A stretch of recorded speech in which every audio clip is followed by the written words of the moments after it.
Buenas tardes, hoy presentaremos la actividad número 5, alteraciones de la cognición. ¿A qué se le denomina inconsciente cognitivo? El término inconsciente cognitivo se refiere a la parte de nuestra mente que opera fuera de nuestra conciencia, pero que aún tiene un impacto en nuestros procesos cognitivos y comportamientos. Según Proufe, en el año 2000, el inconsciente cognitivo se refiere a los procesos mentales automáticos y no conscientes que influyen en nuestra percepción, atención, memoria y toma de decisiones. Un ejemplo claro del inconsciente cognitivo es oír un sonido y automáticamente ese estímulo es procesado por la mente, donde actúa el sistema cognitivo como la percepción, atención y memoria, que ejercen operaciones mentales sin que nos demos cuenta o seamos conscientes de ellos. En pocas palabras, este término se denomina inconsciente cognitivo a ciertos contenidos mentales donde el procesamiento de la información sensorial no pasa por el umbral de la conciencia, aunque sí influye sobre el comportamiento, la percepción y los juicios evaluativos del individuo.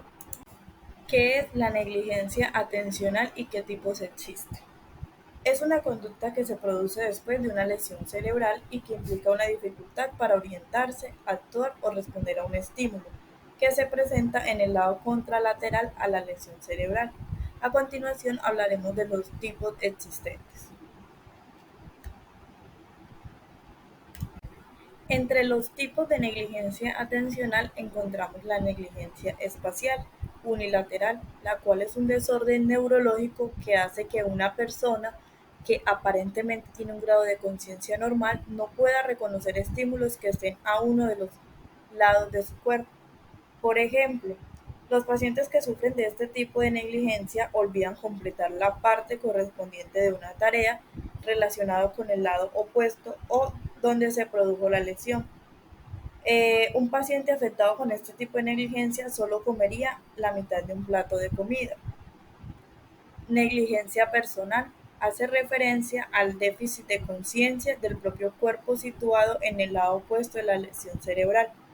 Por ejemplo, una persona con negligencia personal puede no reconocer ni mover su brazo izquierdo.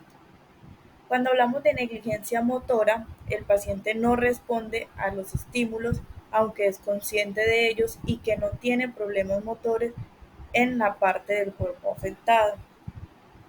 Un individuo con negligencia motora del brazo derecho no puede intentar siquiera usar su brazo para alcanzar objetos o puede tener dificultades para coordinar los movimientos finos del brazo y los dedos.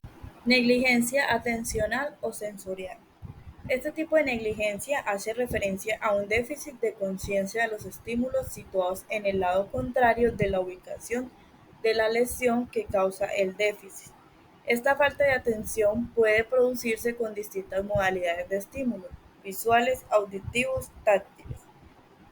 Están localizados en el espacio o sobre el cuerpo del paciente. También puede depender de él si el estímulo está en campo visual o de su posición con referencia al cuerpo del paciente.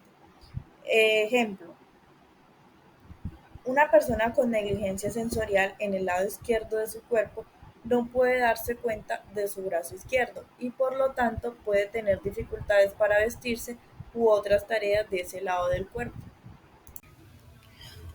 El aprendizaje inconsciente es un proceso de adquisición de conocimiento que ocurre sin la intención consciente de aprender.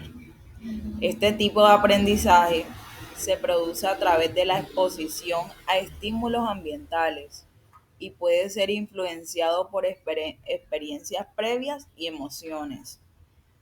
En psicología, el concepto de inconsciente se refiere a la parte de la mente que no está disponible para la conciencia inmediata. El psicoanálisis, una teoría psicológica desarrollada por Sigmund Freud, sostiene que el inconsciente es una parte importante de la mente humana y que influye en el comportamiento y las emociones.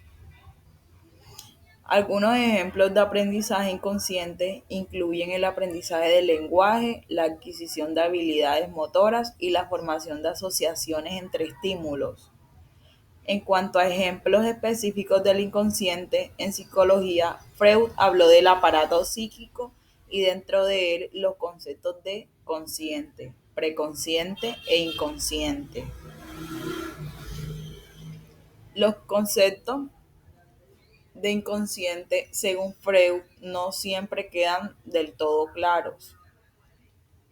Por eso les voy a explicar a profundidad el tema. Es importante tener en cuenta que el aprendizaje inconsciente no es lo mismo que el aprendizaje subliminal.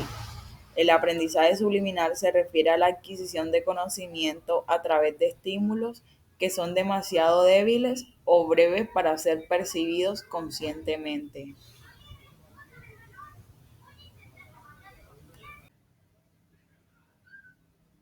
La memoria inconsciente se refiere a la capacidad de recordar información o experiencias sin ser consciente de ello. Aunque no seamos conscientes de ello, nuestra mente puede almacenar y recuperar recuerdos de forma automática y sin esfuerzo consciente. Existen varias líneas de evidencia que respaldan la existencia de la memoria inconsciente. Pruebas de Prim. El priming es un fenómeno en el que la exposición previa a un estímulo influye en la respuesta a un estímulo posterior. Por ejemplo, si te muestra una palabra relacionada con comida antes de mostrar una imagen de un plato de comida, es más probable que la imagen sea reconocida más rápidamente.